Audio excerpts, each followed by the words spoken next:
Hey everyone, how's it going? I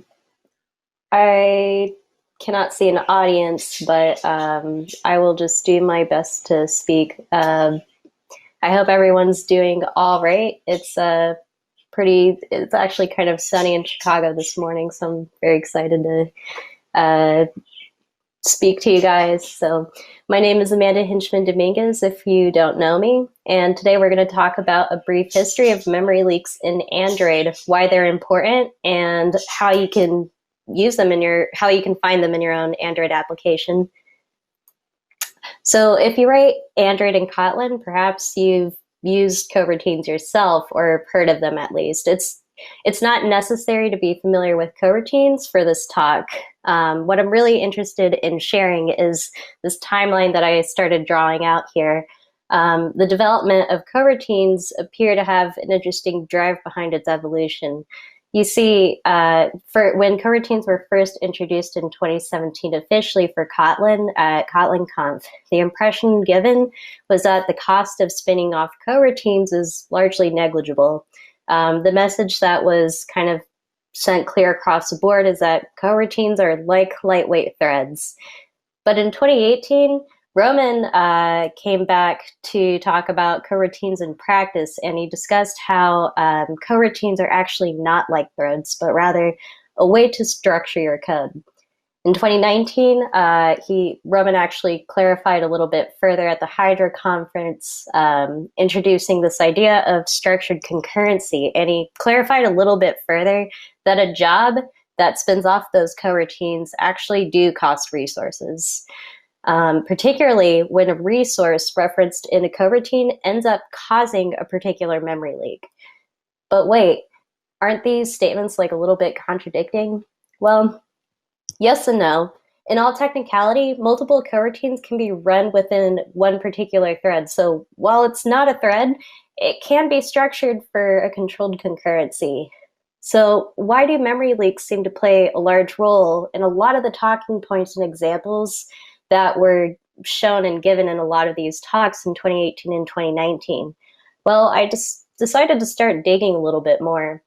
And what I found was that the internet really started talking about memory leaks in Android starting around 2016. There's this really great YouTube series called Android Developers. And in particular, they have this one bit called Android Performance Patterns, episode 3, season 5. I would highly recommend seeing the series. It definitely changed my life. But in this particular episode, they start talking about this idea of memory leaks. And the earliest evidence that I found of memory leaks in Android was this obscure Android developer blog all the way back in 2009 called Avoiding Memory Leaks. So we knew about memory leaks for a long time, yet even in 2020, memory leaks are scattered throughout some of the most popular Android applications today.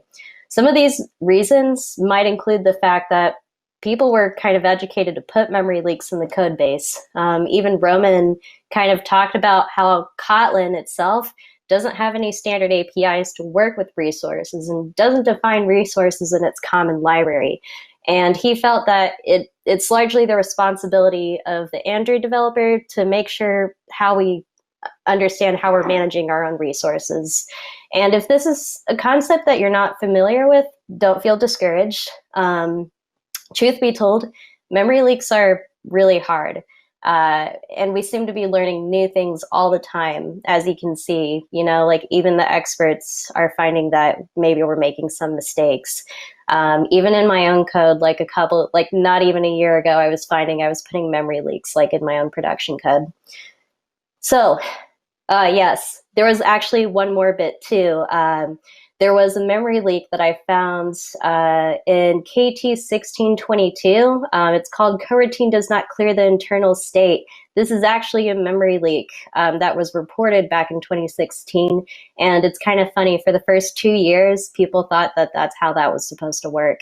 Luckily, a fix did come out for Kotlin 1.4. So the point is, we find memory leaks all the time. And I'm talking about memory leaks a lot. It probably makes sense to talk about, well, what is a memory leak? A memory leak can happen Oh, apologies. Going back a little bit. So why do memory leaks matter? Well, Android has very limited resources and hardware capacity. We're going to talk about what memory leaks are, but I just want to make sure that I have your attention for why we should be paying attention to them. So about 15% of Android users use Lollipop and below on their devices. If you're wondering where that number comes from, there's a screenshot provided that comes from Android Studio, actually, and they have this cumulative distribution. I took stats one time and I failed it, so I don't have a strong statistical background. But some guys on the 9 to 5 Google article, for their article, Google Kills Android Distribution Numbers on the Web, they did do that calculation to be able to figure out what that percentage distribution is, and that's where they got that number from. So that's still that's a number, that I think 15% is pretty significant for a lot of users around the world just using very low-end devices. And the thing about that is that those older devices tend to suffer from the most amount of memory crashes. I think it's not just that, but a lot of more serious memory leaks can also lead to jank or lag, even out of memory errors. A lot of those mysterious crashes that maybe you're seeing on your analytics and other strange behaviors. Okay, what is a memory leak? So a memory leak can happen a couple different ways, but the main idea is that when the heap holds to an allocated memory a lot longer than necessary, when an object is allocated in memory, but it's largely unreachable for the running program. But what does that mean? What does it mean for an object to be reachable or unreachable? And how might garbage collection decide to hold on to a reference or dispose of it? To be able to answer these questions, we must go to the fundamentals of memory and threading in Android and the JVM. Okay, so the relationship between memory consumption and power consumption in Android is symbiotic.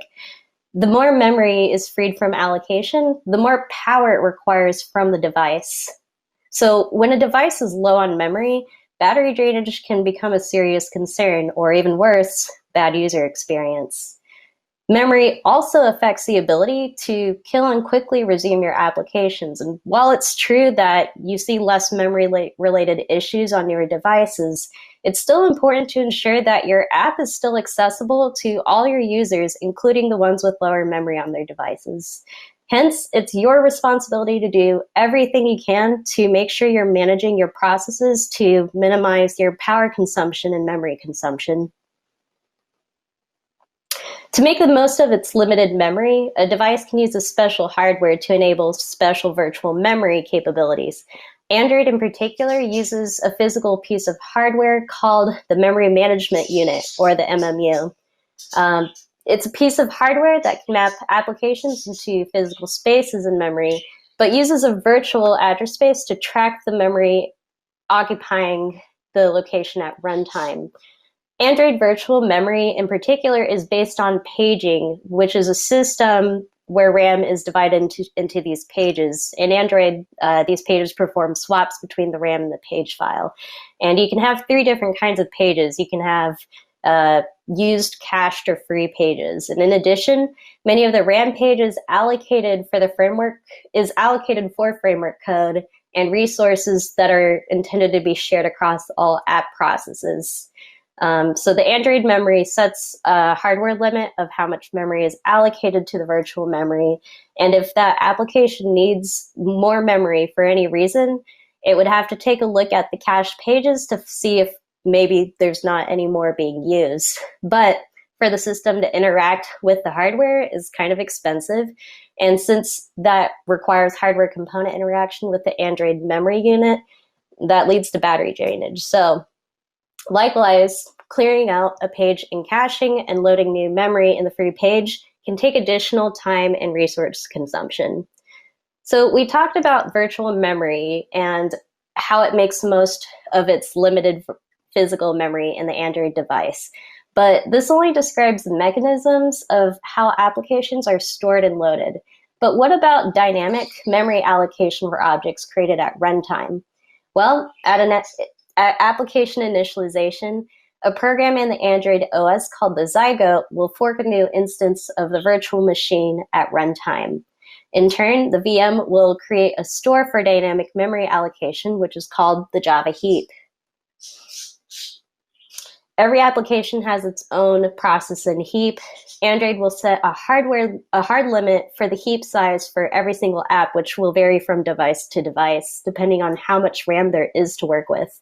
So if your app has reached heap capacity and tries to allocate for more memory, it's going to receive an out-of-memory error.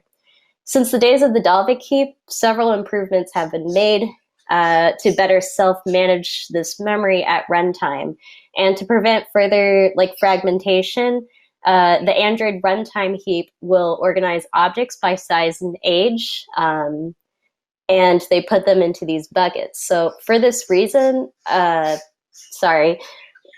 one of the things that Android found out was that the majority of the objects that are allocated will also get deallocated quickly. So for that reason, most of the time, most of your objects are going to end up in your younger gen. So if this bucket becomes full, then the heap will initiate this minor garbage collection where the memory management walks through a smaller subset of the heap instead of the entire thing like it used to in the Dalvik days. Objects in the older generation bucket will contain objects that have been alive for a longer period of time. And should this bucket fill up, then a major garbage collection will occur. This will cause a pause the world event, which will block threads and processes until GC is complete. And of course, objects that stay alive long enough can get promoted to the permanent generation bucket, or if they're marked static, that will also get put into the permanent generation bucket. And of course, for every garbage collection, it'll just progressively become more expensive. Yeah, sorry, I have a little bit of a sinus thing. I was getting over a small cold this week. Okay, so garbage collection is very common in languages that uses a compiler. It's a mechanism for reclaiming unused memory within a self-managed memory environment that keeps track of memory allocation. GC is, in particular, it does two specific things. It finds data in a program that cannot be reached in the future, and it'll reclaim the resources used by those objects. Once it determines a piece of memory is no longer being used by the program, it will free it back into the heap. It will free it from the heap without intervention from the programmer. So garbage collection will create this null object reference. They will look to collect any objects that are either null, reassigned object reference, or an object that's created within the scope of a method. And one of the major perks of self-managed memory environments is that we don't really need to worry about the overhead when objects are created and destroyed like you do in iOS development. However, this doesn't mean that overhead doesn't happen. Jake can also occur if you're not careful with the kind of objects that your heap is holding. So garbage collection will execute on the UI thread. And if you end up having memory leak where it's just constantly filling the heap, then you can end up triggering garbage collection way too many times consecutively, and it can end up blocking your UI thread from being able to do anything else. So the Android runtime's memory management also has a special feature called thread local allocations, which groups small allocations together by regions. These regions are page aligned together, and these regions are synonymously known as threads. And they will allow other threads to run in the meantime. So for every thread, a region is allocated in the heap with pointers to indicate the range. And these ranges can allocate on its own without the whole pause the world to do so. And no one region can access an object created within another region. And the purpose of this is to create these finer grained locks to prevent this whole stop the world mechanism. And these are the features that can help us better safely have concurrent practices. So there's a lot going on with memory management as it is. We're going to add some fuel to the fire by taking we're going to talk about the Android threading system, but before we do that, we're going to do just a quick takeaway of everything that we've covered. I know this is a little bit of just like railing through a whole lot of Android in a very short amount of time. But the key takeaways for everything we've covered so far, anytime Android hardware components are used, there's battery drainage. So anytime we're accessing the memory, checking if we need to clear anything, if we need to load anything, that's going to take memory. And also, interestingly, if you're writing code and you're trying to access hardware components such as the camera, your GPS, graphics, your networking calls, that's also going to lead to battery drainage. So you want to be very frugal on those things. Garbage collection will help you manage the heap, but too many calls for garbage collection can block your UI. So be frugal with memory allocation too. And of course, too much memory consumption can lead to jank, out of memory exceptions, and other strange behaviors. Okay, so the main thread will process user events, but work that is longer running should always be sent to a background thread. Other operations will also execute on the main thread: system events, user input events, service callbacks, device alarms. Some characteristics of the Android threading system might surprise you. Consider the following scenario where a user clicks a button in an application. Let's see. There we go. So when you start a service, and you also when you have a program running and you click a button, you might like send it off to a worker thread. But when you start your service, your service will have to start on the UI thread. But because there's a part of the service that you have to start on the UI thread, if you have longer running bits of work that you have to execute, it's your responsibility to make sure that that is set to the background thread. If you offload your longer running work to a background thread and you return the results back to the UI thread, you will prevent any like blocking from happening. So that's something that you really want to watch out for. Another bit, Android UI components are not thread safe.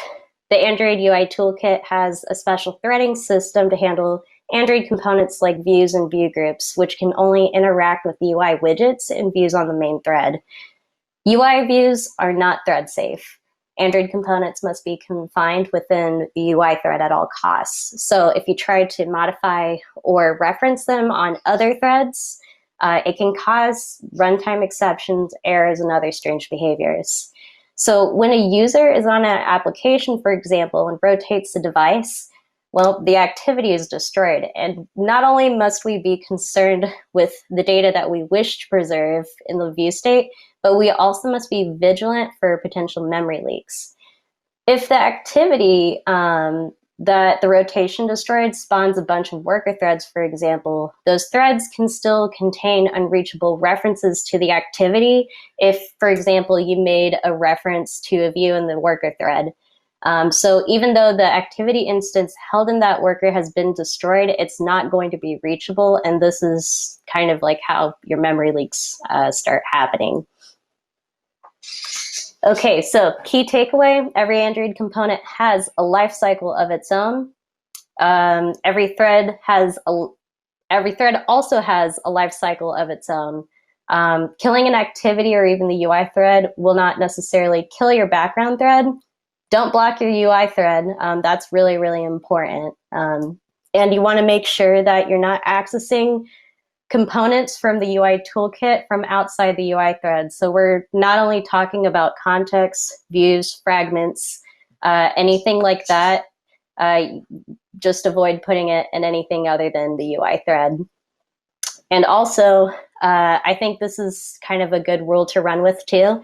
You should force your top level fragment and activity to be the sole system responsible for updating your UI objects. For example, you don't really want to inject a view into like some presenter logic and then try to like try to make some changes to the view from the presenter. You want to make sure that all that is being done in your activity or fragment. Okay, so let's look at this scenario one more time. This scenario that we talked about is actually a memory leak in itself. So remember, in the JVM, it's possible for a memory leak to occur when the heap is allocated longer, is the allocated memory that is held longer than necessary. So we have the heap holding a reference to activity A, and because the background thread has a life cycle of its own that is separate, it's going to hold on to that activity basically until the work is done, even if the activity itself gets killed. And so when GC calls, for example, later on, like the heap fills up and it's like, okay, it's time to figure out what we have to let go of, it's still going to think that that reference to the activity is active, so it will not get rid of that. And also, when an allocated memory, this is what a terrible combination of words. I keep tripping over it. When allocated memory is unreachable for the running program, it's possible for the reference to the activity to become unreachable should we wish to replace the activity in the background thread. So that's just, I think this is the best way to look into the work that you do. I mean, so these are definitely like more explicit examples. This actually brings me to a good point. You can have two different kinds of memory leaks. You can have explicit memory leaks and implicit memory leaks. So you can create an explicit memory leak if you accidentally inject an Android activity or context or any other Android UI toolkit component into your background threading. You can also do it by referencing a view or an activity as a static reference, which means it will never get garbage collected. So, for example, if you put like a view as saved as a value within a companion object, don't do that. That's going to be pretty expensive and your devices will suffer for it.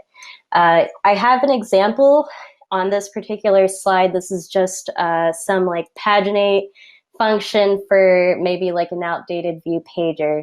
But what the two big no's for this piece of code would be the fact that we have this handler that's like holding on to the main thread for the context looper. You definitely don't want to do that. This is like the worst thing you can do. And then on top of that, we have this go to page call within that handler thread, and we're making a reference to a view. So this is kind of the worst because the thread will just run in the background and hold kind of like the context to the activity. You don't want to do that. Okay. Oh, there's actually some other things too. Right. Okay. We have a timeline here. Actually, I think I'm bringing this back because there was one interesting bit of information that I thought was kind of interesting. The same year that Roman kind of brought this idea of structured concurrency, a lot of it to make sure that you're managing your resources responsibly and solving a lot of these problems. That was also the same year that Android deprecated AsyncTask.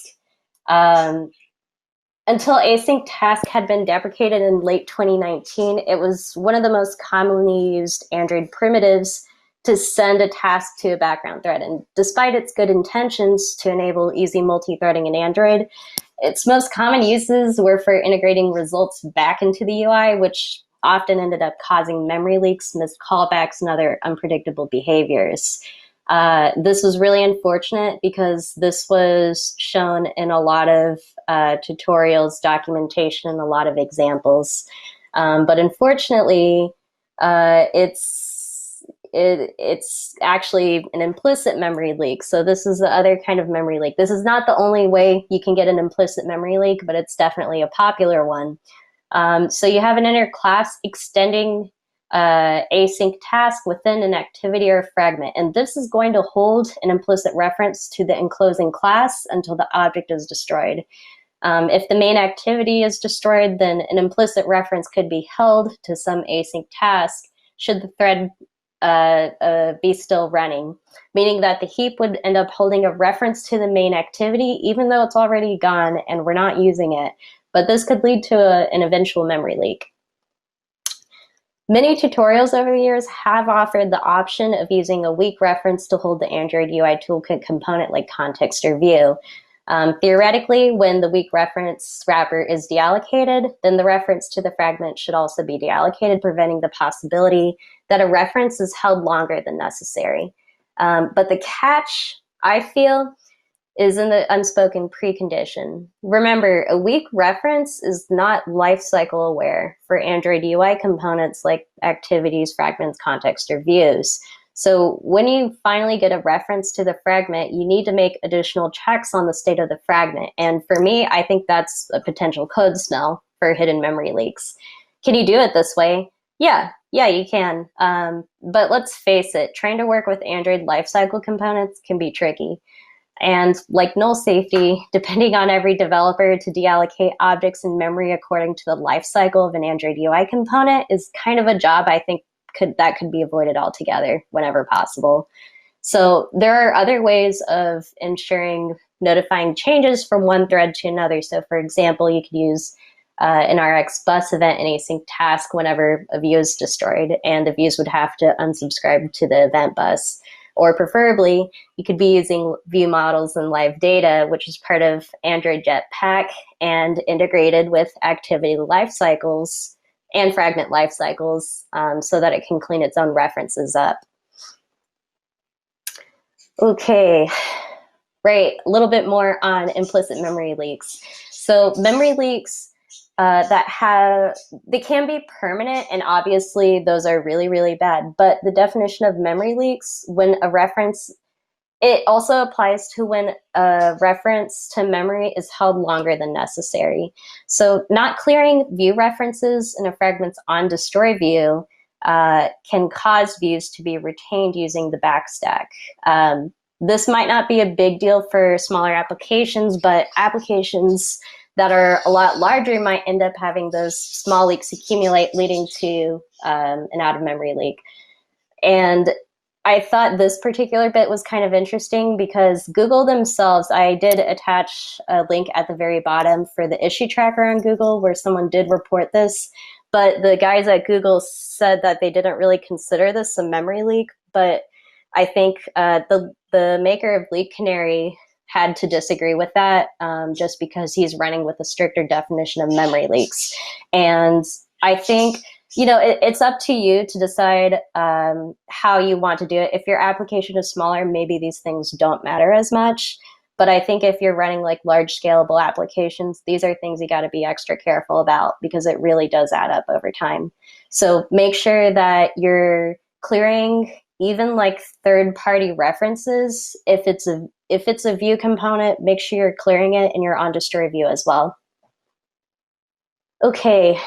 Oh no, okay, lovely. I have this video because I know like we're on kind of like a time span, but I did capture a video of some work that my colleague made. It's just an app called Track Me. It's intended to download topographical maps for hiking, and it's an open source library intended, so it's an open source library. It's kind of fun. And we created a purposeful memory leak by simulating a slow network, which is why this is going to take ages before this appears. But you create a new map. I think we use the US Geological Survey, and we're going to wait long enough to start seeing those tiles appear. And once it starts appearing, it's very slow. Once it starts appearing, then we're going to start rotating the device a couple of times. And if you've never used this feature in Android Studio that you see behind the phone, that's called the Memory Profiler. You can access the Android Studio Profiler either by clicking the blue little profiler or going to the bottom when your emulator is running. Okay, so it looks like we triggered some memory leaks in Leak Canary. So here's what's happening. Behind the code, actually, if you look at the code, there's this little like onDestroy view in this particular fragment. So I commented out the map view destroy, and I commented out the map view, the nullifying the map view as well. And if you scroll to the bottom, I'm gonna like pause this video so we can see. Leak Canary, if you're also unfamiliar with Leak Canary, it's an open source library from Square. It's really excellent.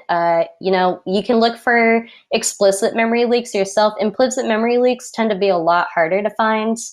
And this can help you find it within development. And it will just like detect it at runtime. It'll like dump your heap, and then it'll do a traceback.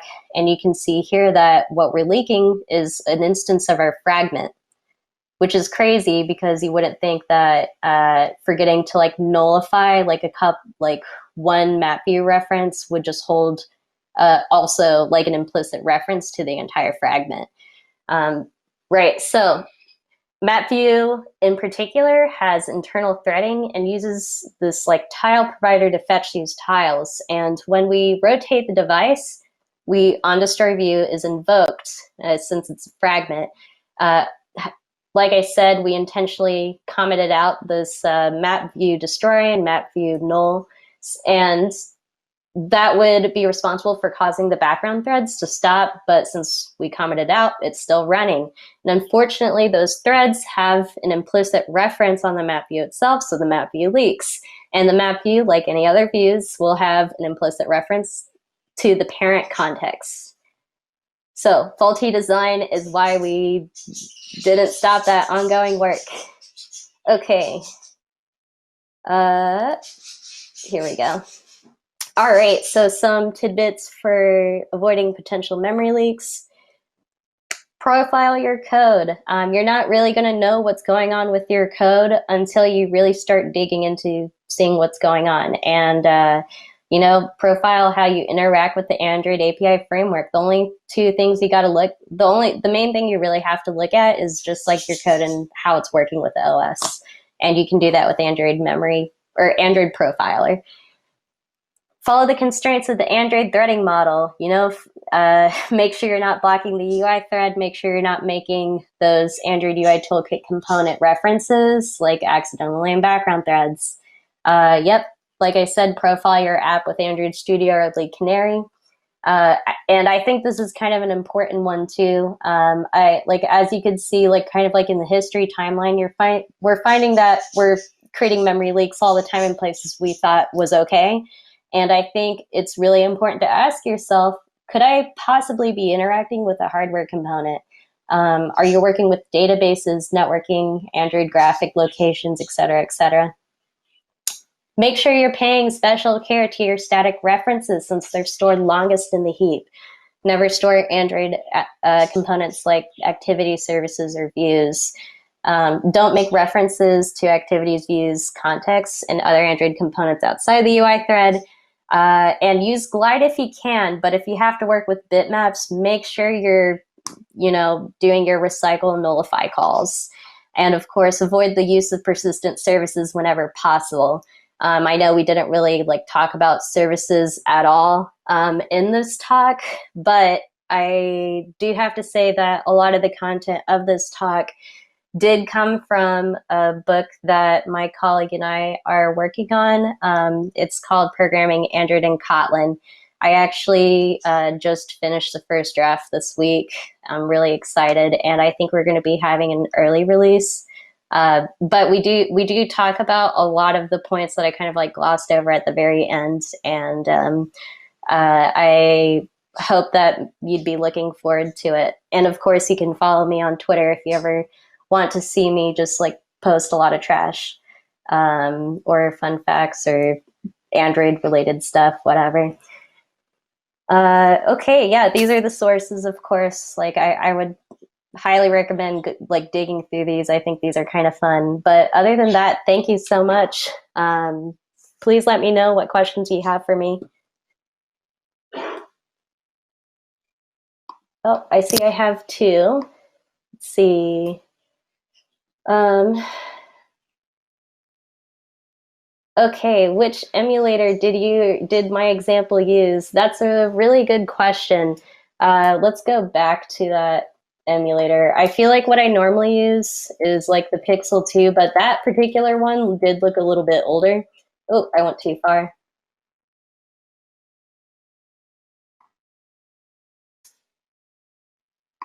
Oh, this emulator is a Nexus 1, and it's running API 26. It's an old boy. Um, it's kind of fun. I mean, they definitely offer this on your Android Studio. They'll offer, I think, everything but Samsung. Well, not everything, but they don't offer Samsung. They don't really seem to like that. What do you think the most sneaky source of memory leaks are? Wow. Okay. Really great question. I think one of the trickier areas, I can tell you like what some of the worst memory leaks I've had are. I would say the trickier ones would be the ones that might be related to view bindings in fragments, especially if you've structured your fragments in a way that is maybe like not singleton.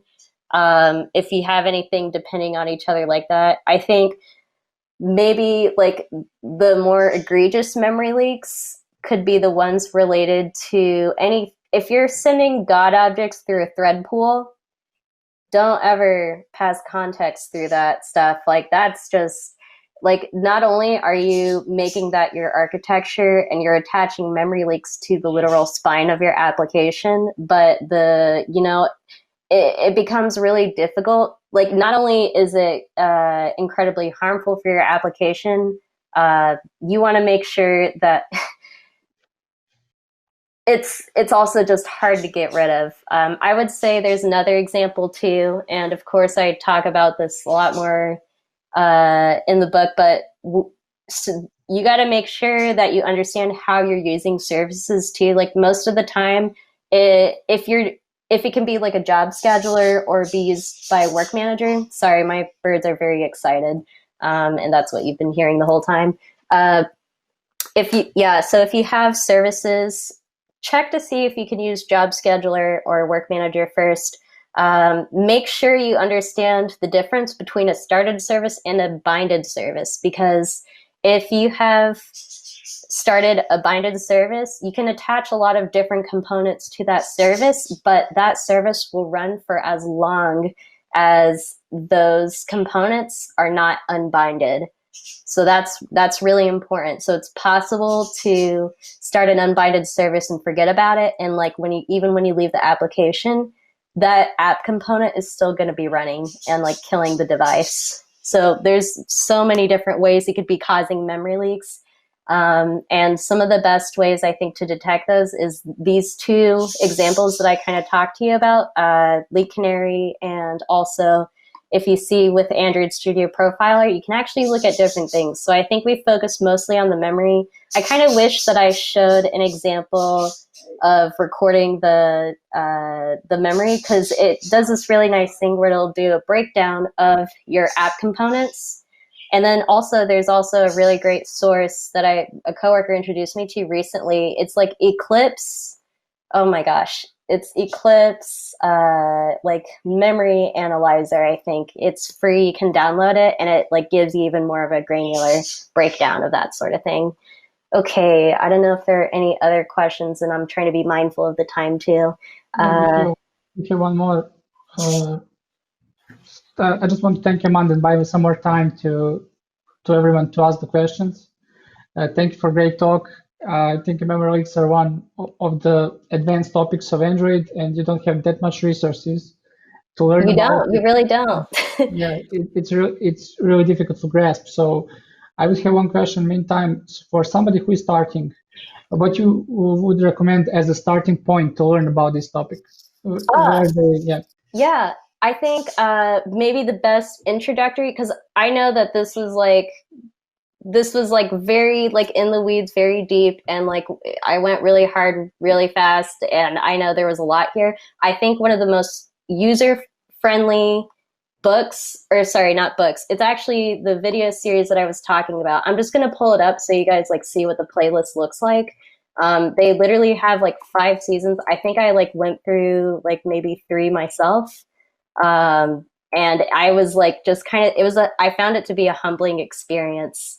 I will not lie about that because I was like, oh no, these mistakes that they're talking about are mistakes that I've put into my own code base.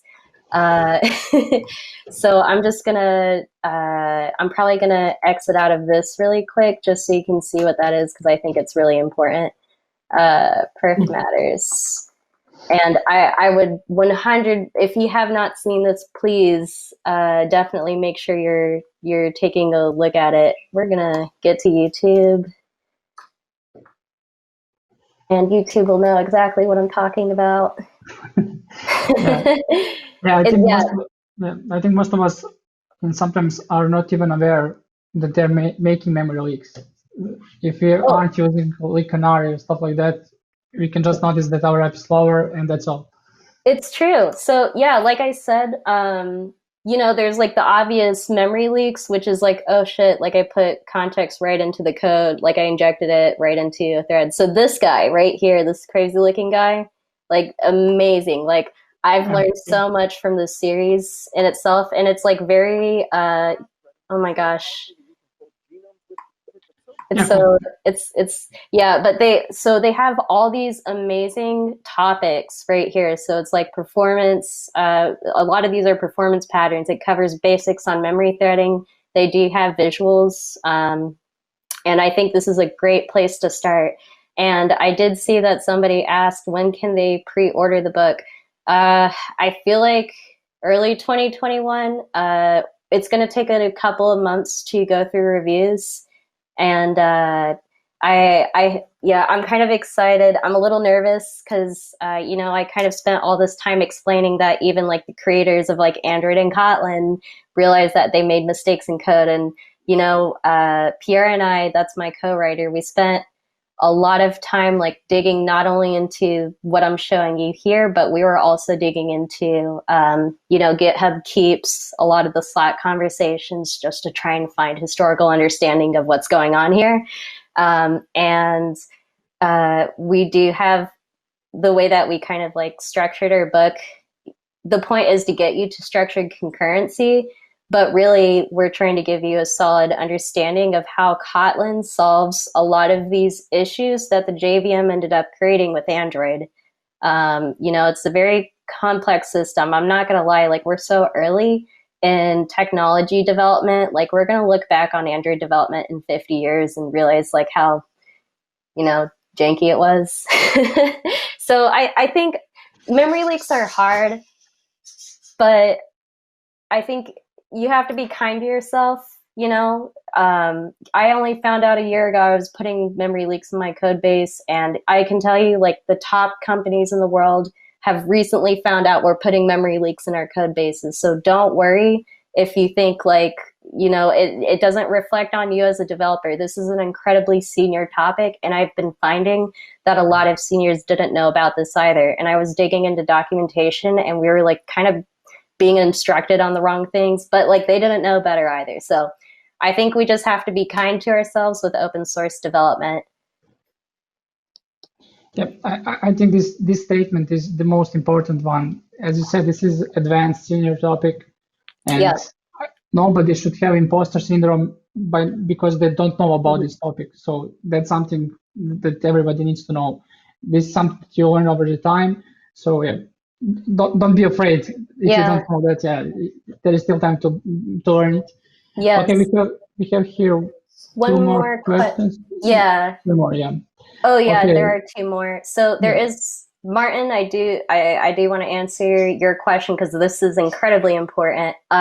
Yes, everybody should be profiling their memory use, but the important caveat behind that is like actually Pierre, I'm going to attribute Pierre for saying this because I thought it was hilarious. Do not put memory or leak canary on your application unless your team is ready for that conversation. So I would recommend looking at your profiling anyway. You might find, I think, like a good lesson to learn, because I kind of told you like it's possible to have memory leaks that might be attached to the spine of the architecture. But even on like where I'm working at Groupon right now, we found a lot of memory leaks, and we came together, two teams as a strategy, and we were like, okay, here are the low hanging fruits that we can complete in a sprint. But we also have some egregious ones that we know it's going to take some time. So figure out what you can handle. Definitely go for like the little work that has the big wins. Definitely look into that. And you can use your memory profiler to track your improvements of your performance too. And of course, Crashlytics too. Crashlytics is a great place for that. Obviously, they can only capture out of memory crashes, but like we started tracking all that, and we've gone to like almost 99% free crashes since then. So let's see what other. Yes, the book can be pre-ordered as early as 2021, and then also great tutorial and memory profilers are sparse. Yes, it's very sad. Yeah. Yes. There's one video, and I hope I can get it right, but it's from Android I/O or Google I/O, I think. There's one that I found that was really helpful, but it was on memory profiling, and this guy just kind of goes into it. Like he's using it himself on his own application, and I felt like that was probably one of like the better examples. I'm not sure which one it was specifically, because the problem is, like, these talks, they have different speakers on the stuff. Probably this one, improving app performance. So what we're looking for is the use of the profiler. I actually have like a chapter, like the last chapter in my book, like kind of talks about all the features as well. But yeah, I think this guy, this guy in the brown shirt, he does talk about it as well. And I think he does show an example of what it looks like to benchmark your application performance. And if this particular computer wasn't so terrible right now on performance, oh yeah, they're actually talking about some older ways of doing it. But I would recommend sticking to Android Profiler. It's incredibly useful. I don't know if I can actually pull anything up here, but we can take a look anyway. Yeah, we probably can share it afterwards in the chat, or we'll send Oh it yeah, out. let's just do that, because we're at 12:50 and we have another speaker. Yeah. Okay. Yeah, let's do that. Yeah. So one more time, I want to thank you for this talk. It was an amazing talk, and it was a pleasure speaking with you. It's not the topic that people often talk about, and this is something we need to think about once when our app grows and we come to a certain stage. So thank you so much. We are back in 10 minutes. So we are going to have a break now. And yeah, next talk is in 10 minutes. Bye. All right. Thank you. Take care.